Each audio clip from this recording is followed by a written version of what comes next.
Well, welcome. Thanks. Nice to see you again. Yeah, it's good to see you. I was only curious if you would have been kind of sprouting at Toupees since I saw you last. You know, some people when they go into startup land, they trade in everything they believe in, and most people start doing everything they believe in. I had it for a while, and it just wasn't a good look for me. So I did hear somebody from Saturday Night Live said they saw Mick Jagger's wig fall off, and Really? Who would have thought that Mick Jagger has a wig? It's it hasn't been in People Magazine or Us Weekly yet, so it might not be true. well, I think you just got to own it. If you're going for it, you got to own it. So I'm not blessed with beautiful hair like you. This is a wig.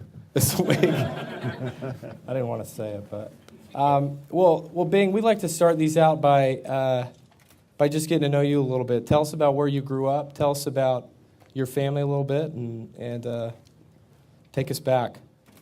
Okay, so first, having lectured a lot also in school, my rule is when you're in a lecture, you need to take away 1.5 ideas. So I hope all of you will be active, and my sense is that very few humans can take away more than 1.5 ideas from a single session unless they take notes. So everybody, my job is to keep you awake, and your job is to harvest 1.5 ideas. So I grew up in a suburb of Detroit.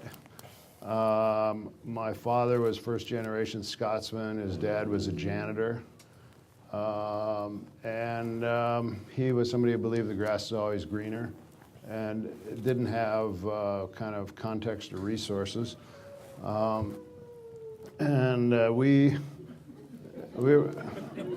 Thanks, Dad. We were the first to move into a subdivision built out of a farmlands surrounding Detroit. So I grew up kind of in the creek and playing sports with my brother, who remembers growing up in the House of Pain. So I had a good Midwestern upbringing.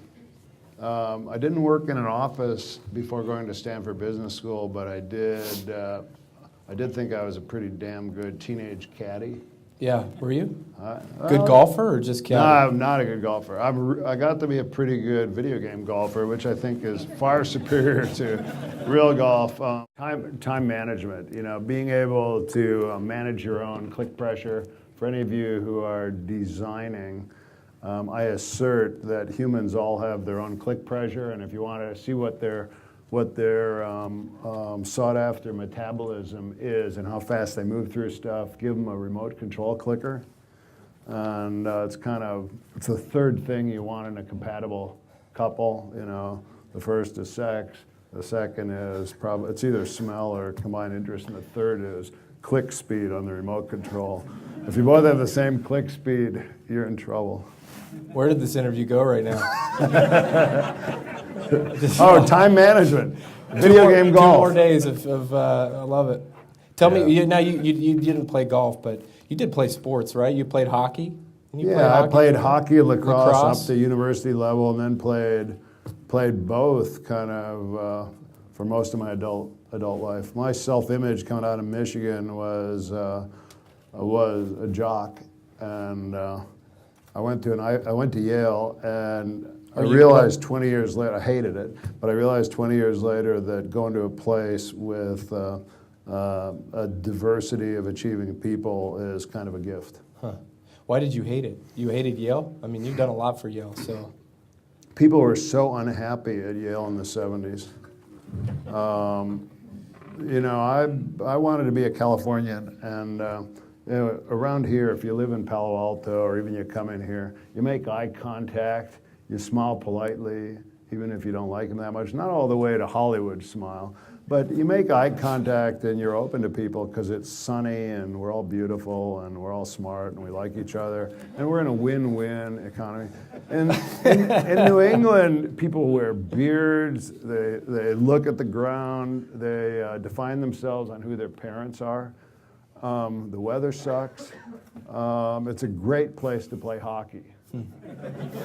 Because, on Long Island Sound, the only beautiful place in winter is inside the hockey arena because the ice glistens and the boards are white. But, I see it now. Even people go to Harvard Business School, Stanford Business School. People make careers in New England with zero-sum games. Uh-huh. You know, you see somebody and you're always competing with them. Life is graded on a curve. And the nice thing about Moore's Law is life's not graded on a curve. It might be a winner-take-all if you can get a network effect. But this 10x improvement every 6 years means you can succeed wildly without having to kill someone. And it's a good reason to live in Northern California if you're a nice person. Now, if you really like zero-sum games, you can live in New York or play Madden football.